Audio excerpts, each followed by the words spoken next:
Hi, and welcome to ADK Talks, the podcast from adktaste.com, your curated guide to the best places, people, and experiences in the Adirondacks.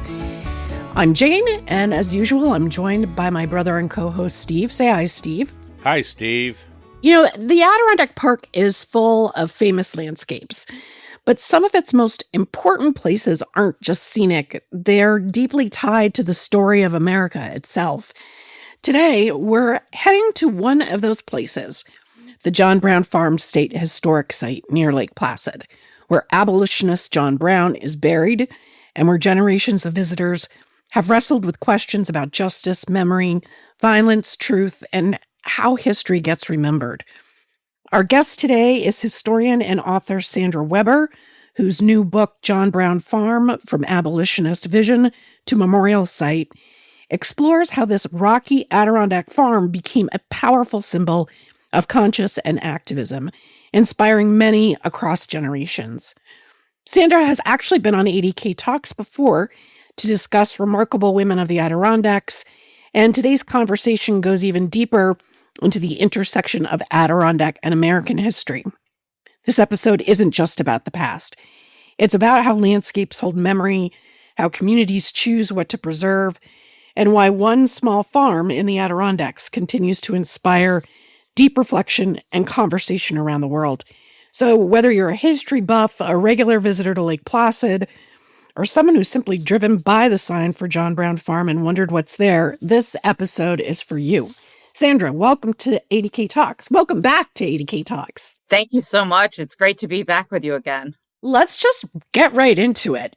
You know, for listeners who may only vaguely remember John Brown from their last American history class, who was he, really, and why does his story still matter in today's conversations about justice and activism?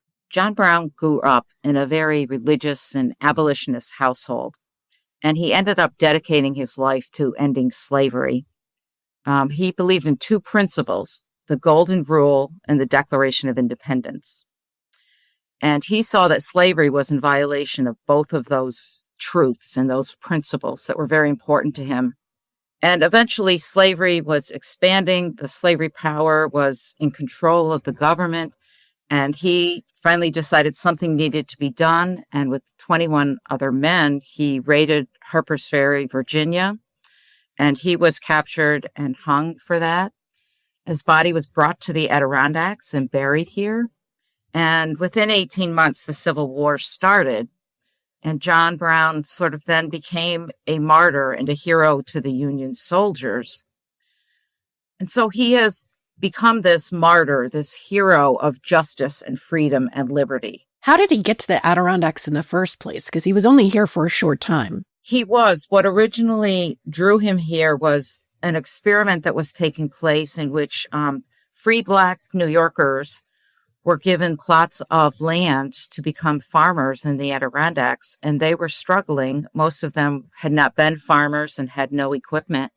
And so John Brown came to help them, to settle among them with his family and aid them in surveying their lots and helping them learn how to farm. What is at the John Brown farm now? What still exists? What will people see if they go there? Well, the original farmhouse has been restored, so pieces of it are still the original farmhouse, the original configuration of the farmhouse. John Brown's grave, along with some other graves, and many memorials to John Brown are there. And it is now a New York State historic site. It is part of the Adirondack Park, and it really has the aura, the atmosphere of the time and place of the 1850s when the Browns lived there. You know, you've written about John Brown before. What keeps bringing you back to this topic? Well, I started really investigating Mary Brown, John Brown's wife, because I was really interested in her part of the story because she was the one living there at the farm for much more of the time than John was. But it was really the current atmosphere in the world today and the messages that were being talked about that I felt like there was a real urgency to tell this story of this man, and particularly all of the others who came to the John Brown farm to commemorate John Brown and to commemorate the raiders and the women of the John Brown family. And I think there are a lot of lessons there that we need for today. Did he have an original vision for what the farm would be? Other than he moved to this area to help formerly enslaved people sort of resettle up here, right? Yeah, and they weren't necessarily formerly enslaved people. There were many free blacks who came, and settled in New York, or were free in Virginia and moved to New York.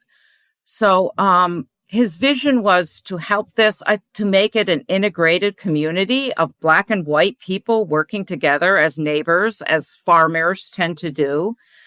So I think he envisioned this, demonstrating, the brotherhood of races living in harmony together in this farming community.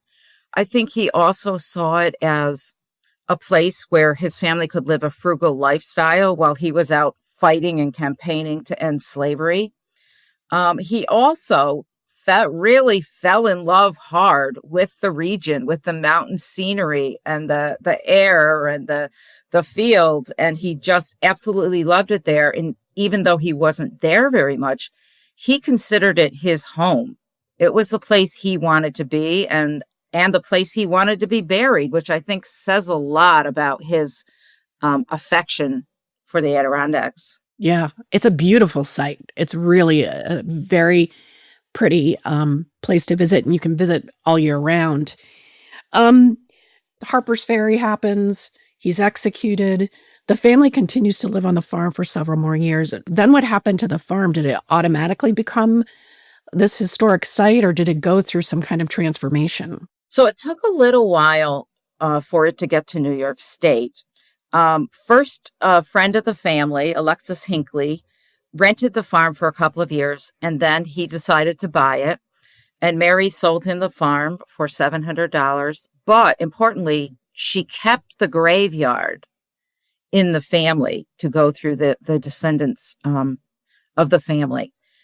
And Alexis Hinckley was happy there until his wife passed away, and it just held sad memories for him, so he wanted to leave. And he tried to get some of the abolitionists of Boston and such. He tried to get Garrett Smith to, buy it and keep it as a memorial. No one was really interested. But along came Kate Field, a woman from Boston, and she says, "Oh my gosh, the farm's for sale with the bones of John Brown lying there." And she gathers up money from 19 other people. They all contribute $100, and the 20 of them buy the farm. They have no interest in living there, so they have a tenant come in and farm it, and it slowly becomes a tourist site. They enlarge it. It ends up offering rooms and dining and all kinds of things. So eventually, in 1896, as this group of owners are becoming older and some of them are passing away, they say, we need to have a permanent steward of this property.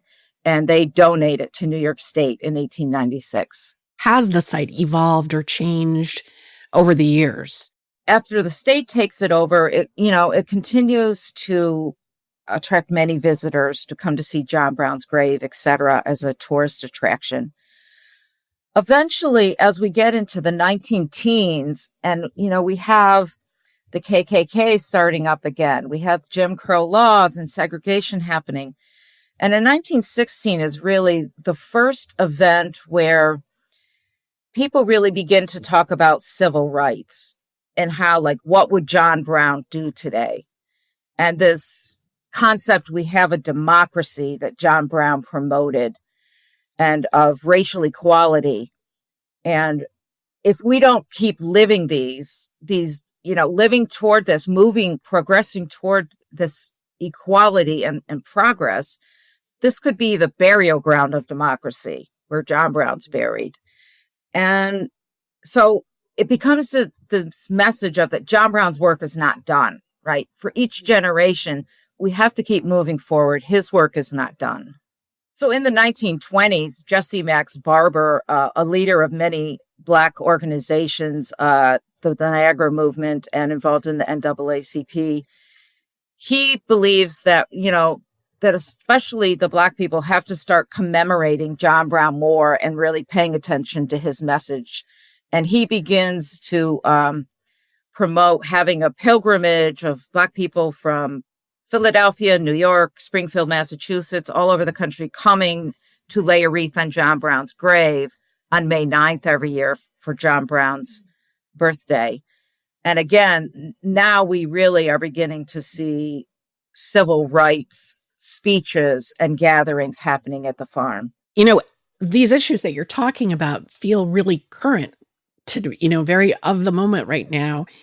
Did that create any kind of urgency for you to write this book? Absolutely. That's really what propelled me to kind of drop everything else in my life and to tell this history that I just kept reading about events and speeches of what people were saying in the 1800s and the early 1900s that someone could be saying today. And it would be, the exact same divisiveness and problems and myths that are being perpetrated. Is there a tension, though, between the memorializing someone and sanitizing them? Has John Brown ever been smoothed over in public memory?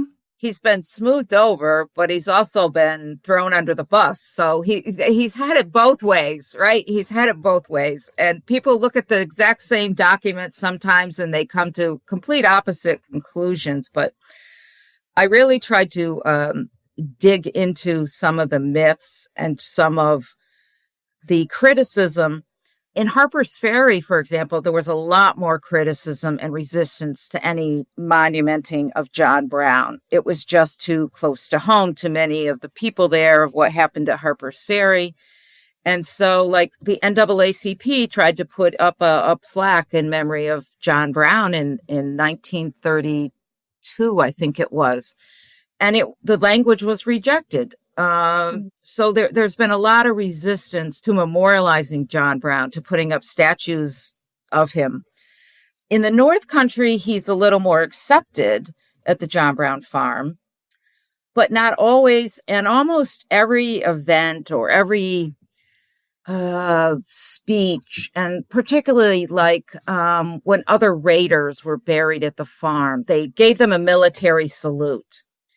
And there were many letters to the editor and articles in newspapers around the country about, how people felt this was just horrible, that you shouldn't be, commemorating or giving a military salute to someone who was, in their eyes, a murderer, who was treasonous, etc. And so there was always some pushback to everything. And even today, there are only 3 statues of John Brown in the entire country. And one of them is at the John Brown farm. I think it's interesting that people focus so much on his violence when, in fact, what he was advocating for was the end to this larger systemic violence in the institution of slavery itself. So, I don't know that the ends justify the means, but when you think of what he was battling against, it really kind of puts a different perspective on the acts he committed at Harper's Ferry, I think. You write about something called the lost cause myth in the book and historical reinterpretation. Can you sort of expand on that for our listeners? Well, after the Civil War, there was Reconstruction, which, 13th, 14th, 15th Amendment were passed, and a real effort to kind of give a rebirth to the country of what it meant and that all people are equal, etc. But after the end of Reconstruction in the 1870s, the country really went back to segregation and Jim Crow laws. And especially after the end of Reconstruction, there was a real effort by the ex-Confederates states and such to really say that the Civil War was about states' rights and was not about slavery. Slavery wasn't the issue. And even to blame the war on the Northern abolitionists, which is kind of ironic because abolition wouldn't have existed if slavery didn't exist. And slavery That's was right. really Good point. the problem. And that's what, the abolitionists were pushing back against. And so the Lost Cause, they began commemorating Confederate officers and Confederate soldiers. And it became a real big effort to, like, in a sense, glorify the Confederacy and the Confederate cause of states' rights, and to, like, totally forget that this was about slavery. And it's right in, why the states seceded. Most of them said it was about slavery. So it's really this myth of trying to really change what the Civil War was all about. And so in terms of John Brown and such, there would constantly be myths about, the blacks didn't come to help him. This was just a crazy white man, right? And so if you can prove that John Brown was just insane and crazy to do what he did, then you can discount what the problem really was. But you have to remember, like, 5 black men fought with John Brown and went into Harper's Ferry. They were just as much into this cause as he was. And after John Brown was executed, it really was the black leaders, the black abolitionists, who came out and were not afraid of what John Brown had done. I mean, had even, accepted the violence and saw that, hey, look at the violence that was being done against 4 million slaves. Something had to be done. That's a really good point. When I picked up your book, I was reading some of the praise of the book. And somebody called it the John Brown Farm a site of conscience. What does that term mean to you? So saying that it's a site of conscience to me means that it deals with moral issues and questions, and that the history of this site brings up those moral issues and makes us confront these, not hide from them, not, push them into the background, but deal with them straight on. And one of the things about being a site of conscience to me is that if you're going to use history for lessons for today, you have to make sure that you're not looking at myths and legends, but that you're looking at the truths of what really happened as much as you can, that you're looking at the facts. You're not making history say what you wish had happened or how maybe wanted things to go, but you really have to be truth telling. And only then can you draw the moral issues and discussions from that. What do you think people are looking for when they decide to visit the site? Is it the history and significance? Is it that they're looking for inspiration or reflection? What's your thoughts on that? Throughout history, a lot of them came because they heard the song, John Brown's body lies a moldering in the grave. And so they wanted to go see that grave because what's this about? What's this song about? Which, by the way, that song wasn't originally written about that John Brown. It was written about a different John Brown, a soldier in Massachusetts who happened to be named John Brown. Oh, wow. But of course, when other people heard it, they thought it was about John Brown, the abolitionist. So that became, the most popular song of the Civil War. So a lot of them come to his grave because of that song. But I think people come because it's a historic site and they know it has something to do with abolition and the ending of slavery and such. And I think that when they come there, I think they're really surprised at what they find, because it's this grand open air space of fields and forests, and then the grand mountains above it all. And I think that there's just an energy there that they find, that they feel when they come to the site, and they discover that there's so much more there. There's actually 3 graves, right? And there are a lot of memorials, and there's a statue and the original farmhouse.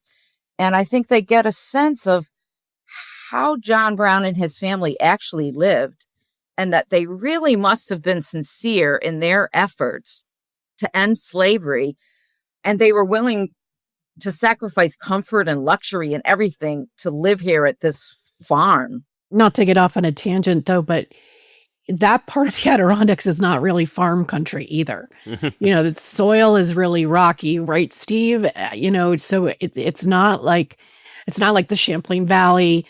That's beautiful farmland, but it's a really must have been daunting to try and farm that area for them. Yes, but also you have to realize that they were along the Ausable Valley, and some of the river valleys in the interior were decent farming land. You weren't going to have an enormous crop. A lot of people couldn't grow corn there, but people could survive there. Is there something, a particular place or artifact at that site that affects you in a certain way or is really meaningful for you when you visit? One of the things I'm struck by is just the big boulder that's in the yard. Because to me, it's like, it's this natural artifact that's like been there long before any person ever was. And I read about how the young girls used to climb up on the rock and they'd bring little pebbles with them and play like they were cows and play on top of the rock. And then you read about John Brown either sitting on the rock or next to the rock and reading his Bible and, saying prayers and such. And then you realize after his grave was there in the shadow of the rock, people saw that as a monument to John Brown and they carved his name in it. Civil War veterans carved his name deep into that rock so people would know who was buried there. And then as it became a memorial site, famous people, the speakers, would stand on top of that rock, and that would be the lecture platform for speaking out to the crowds who are standing around the rock. And so I just see like, wow, this whole history surrounding this rock in the middle of a field. Sandra, you touched on the three graves on the property. What's the significance? John Brown's is one, and I'm assuming two of his raiders are there as well? Actually, there are 11 more raiders there. So there are actually 12 men, remains of 12 men buried there. So the first grave was John Brown's in 1859. So his son, Watson Brown, was killed at Harper's Ferry, and his body was stuffed into a barrel and taken to a medical college where a surgeon and students skinned it and tanned some of the skin and sent it around the country as kind of a reminder of what happens to abolitionists. But when the Civil War started, a doctor saw it and what was happening, saw like the skeleton and the remains there of what they had. And he kept it as an anatomical specimen. And because he didn't think he didn't know where the Brown family was or what was happening. But eventually in 1882, Mary Brown goes to Chicago for some kind of celebration. And the doctor reads about this in the newspaper and he offers up the body of Watson. He says, I have this body. I think it's Watson Brown.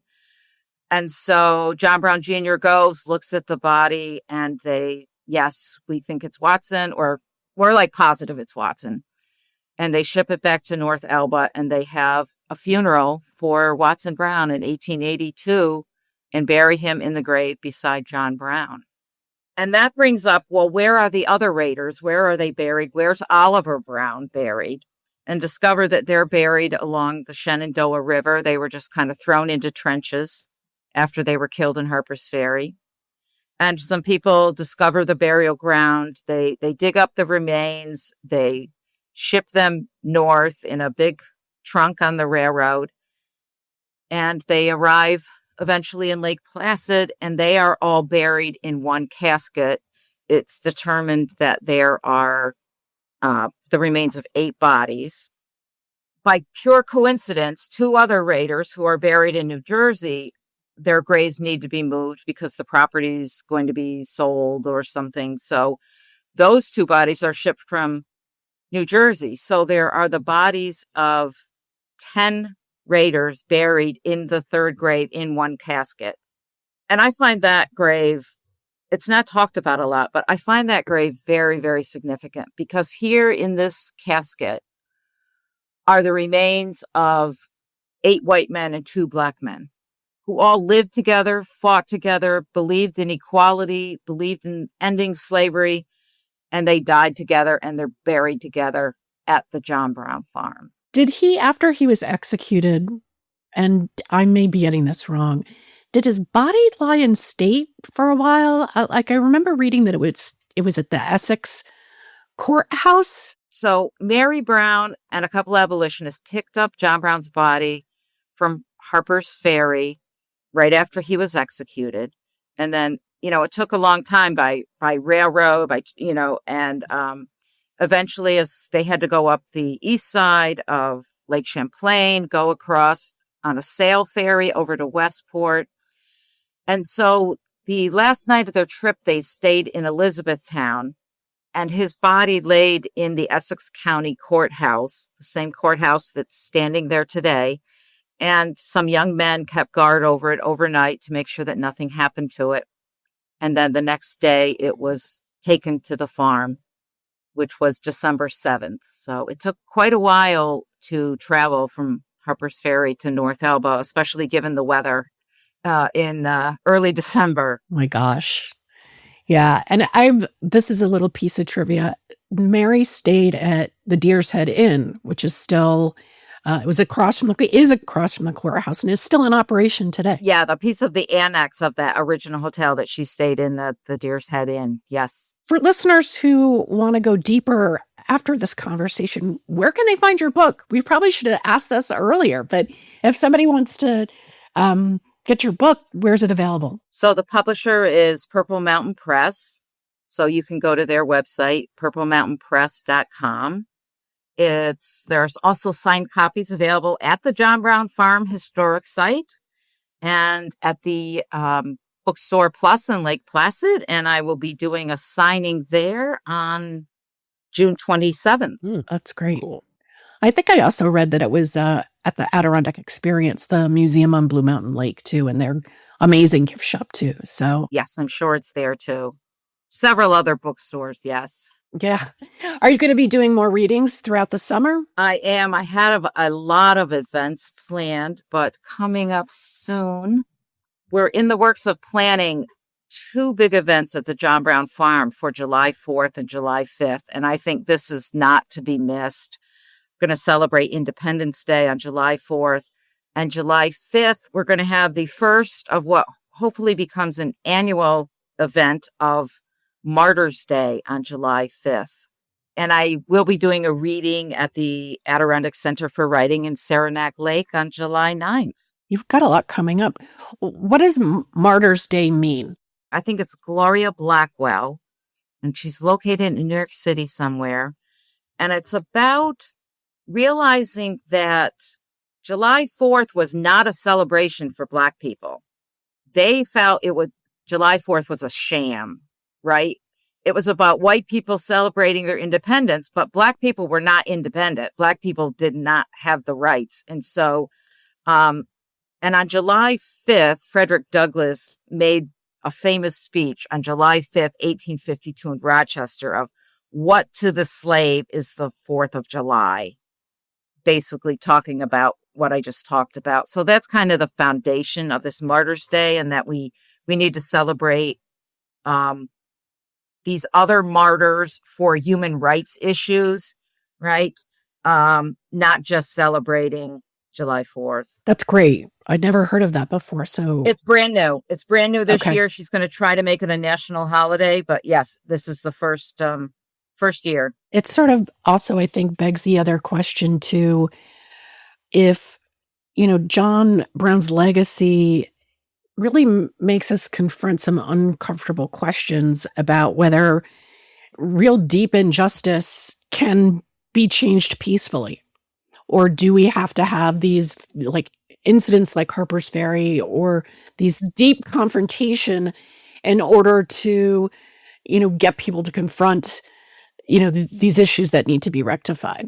Yeah, and I think we kind of miss that, as John Brown says, his whole point was in raiding Harper's Ferry was in trying to end this conflict with as little bloodshed as possible. But he realized that wasn't going to happen. And he was right. And we had the Civil War. That's one of the biggest things I think that John Brown makes us think about is what is our role in that? What do we need to do? What can we do? And I think that's up to each individual person and their conscience and their view of morality, of where they need to go in terms of peace or violence. And in terms of John Brown, as you said, Jane, his violence brought attention to the issue and in essence gave him a platform because he had a month between the time he was sentenced and the time he was executed. And it's really during that month when his words were sent out through the country, when his principles and his ideas of why he had done this, that's what really gained the attention, right? And brought people over to the cause. It wasn't so much the violence, it was the words afterwards. And why do you think he continues to, or his story continues to provoke such strong reactions? It's been, 160 years? Because we haven't answered these questions yet. Yeah. As he said, you can dispose of me very easily. I'm almost, disposed of now. But this question, the Negro question, is not yet answered. We still have not dealt with these issues. And that's why I say his work is not done. And it's a great reminder. Do you think there's something, uniquely Adirondack about the John Brown story? Or how does it fit in with the Adirondacks in general? Well, it's interesting how so many people who go to John Brown's grave end up equating the scenery with the character of John Brown. Kate Field, for example, said the moral of the Adirondacks is freedom. Other people said, John Brown is the symbol of freedom and liberty, just as the mountain peaks are, etc. And I think one of the things that I find most profound is this intersectionality between John Brown and these human rights issues with the environmental issues of the Adirondacks and the creation of the park. Again, especially in relationship to Kate Field, because she, from the very beginning, wanted the farm to be part of this Adirondack Park that she envisioned way back in the 1870s. And she saw that the state should, create this park, create a forest preserve. And she saw that John Brown was a part of this same message, in a sense, of freedom in many different ways and liberty. And she actually wanted the John Brown farm to be the center or nucleus of this Adirondack Park. And she thought we should donate this park and make it the beginning of this forest preserve Adirondack Park. The larger 6 million acres, yeah. Yeah. So as soon as the Adirondack Park was, created in 1892, she's like ready to give it to the park. This is who should have it. I think it's an interesting juxtaposition that, Lake Placid, which is in the town of North Elba, where the John Brown farm is, it's so closely associated with winter sports and the Winter Olympics and the Miracle on Ice. For somebody who's going there for those kinds of things, what argument would you make to convince them they needed to stop by the John Brown farm too? So the farm goes back long before any of that started, back to the 1850s, and makes you see how people were living before any of all of this tourism started, before any of the winter sports started. Because back then, the whole Lake Placid, in a sense, didn't really exist. Everything was centered around that lower area, around the John Brown farm, Mount Van Hovenberg, that area. And the whole Lake Placid development came later. And I think it's given the relevance of what the site represents to what things are going on right now in our country. I think it's an important thing for people to visit too. Is there a particular season you think when the farm is at its peak, or because I know it's open year round? I think the spring is a great time to visit, when things are popping out and there's kind of a rebirth, which is, what John Brown was working towards, a rebirth of the nation. And his birthday's May 9th. So that's a wonderful time to visit. At the site, are there guided tours? Can people just explore it on their own? In your opinion, what's sort of the ideal way to experience it? There is a tour of the farmhouse, which, has like 4 rooms and a loft upstairs. So you can see what it looked like in the 1850s when the Browns were living there. I think just wandering the farm and discovering the things as you walk through there. I think one of the most important things there for me is that it's a chance to get away from the technology world that we live in. And I think it's a time to leave your cell phone in the car and to just let yourself wander and meditate and observe and just really let the feelings of the place, the energy sink in as you explore the barn, the gravesite, etc. Other nearby places people could pair with a visit for a deeper understanding of Adirondack abolitionist history? Well, the North Star Museum up near Ausable Chasm is a wonderful place to visit because it tells a somewhat similar story, but yet somewhat different because the Underground Railroad action was not at the John Brown farm. People think it was, but it wasn't. The Underground Railroad action was more along Lake Champlain. And so you can learn all about that Underground Railroad history at the museum at Ausable Chasm, and it's a wonderful experience. Yeah, we've had them on the podcast. It is, I like to call it's one of those, I call them pocket museums. They're these places that you can pop in for an hour or sometimes 45 minutes and get a lot of great insight and information in a relatively concise amount of time. So it's great. And that's a fascinating story of, just like you said, the sort of the travel up Lake Champlain. And then there was sort of a reverse Underground Railroad with people who wanted to come into the country from coming from Canada too. So that's really interesting. The other thing I would say about visiting the farm is you can't just visit it once. You have to keep coming back because there are layers there that you can't digest it all in one visit. And come back during events and see what it's like with people talking about different aspects of it and such. But I think it's a place that pulls you back again and again. Yeah, I agree. And we do often feature their events. I mean, they do a really cool thing at Christmas time when you see the farm decorated as it would have been in the 1850s, which I think is really interesting. Sandra, you had mentioned that there are only 3 statues of John Brown in the whole country, and one of them's at his farm. Can you elaborate a little bit more on the existence of that statue and its meanings? Yes. So the statue was put in 1935, and it was put in the name of the American Negro. The funds were collected by the John Brown Memorial Association, which was that organization formed by Max Barber. And they came every year on pilgrimages from around the country for John Brown's birthday. And they had another goal, which was to erect a statue at the grave of John Brown. And so after collecting money for a number of years, they were able to do that. And I think the statue at the farm is just an amazing piece of art. It shows John Brown in conversation with a young Black boy. And I think it really shows that meaning of John Brown's racial equality and his dedication to helping Black people not only escape from slavery, but advancing beyond that and obtaining equality and full citizen and human rights. And I think it's just a beautiful piece of work there. It faces north toward Whiteface Mountain.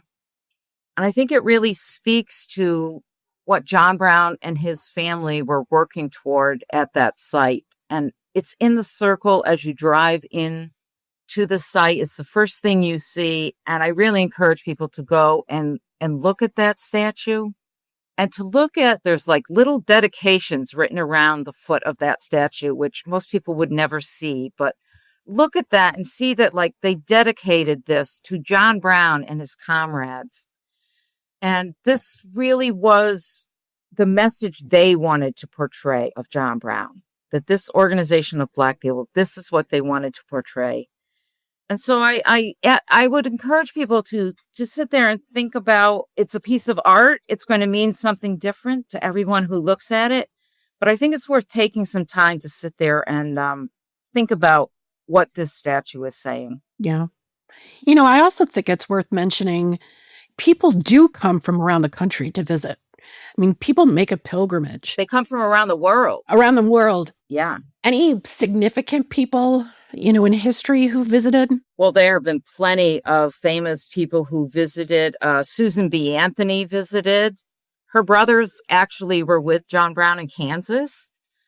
We had, First Lady Frances Cleveland visited. Now you might say, well, what about Grover Cleveland? Didn't he visit? No, he went fishing while the women went to the John Brown farm site. Teddy Roosevelt did visit, though, so that's a good one.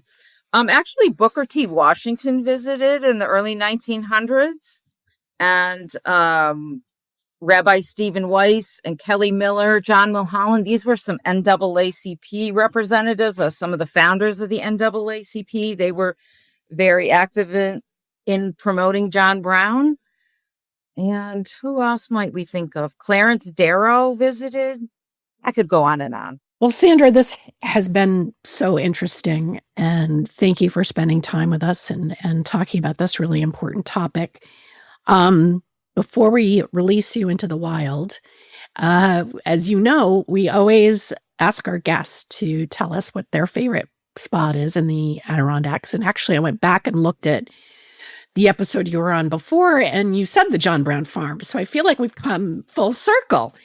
But you also said you had lots of favorite places. So will you share another one or two with our listeners? All right. I'm going to share a very personal favorite spot, which is Lincoln Pond. There's a state campground there. It's a little bit east of where I live in Elizabethtown. And it's just a wonderful spot. I've spent many days there. I've done a lot of writing there, especially when my daughters were young.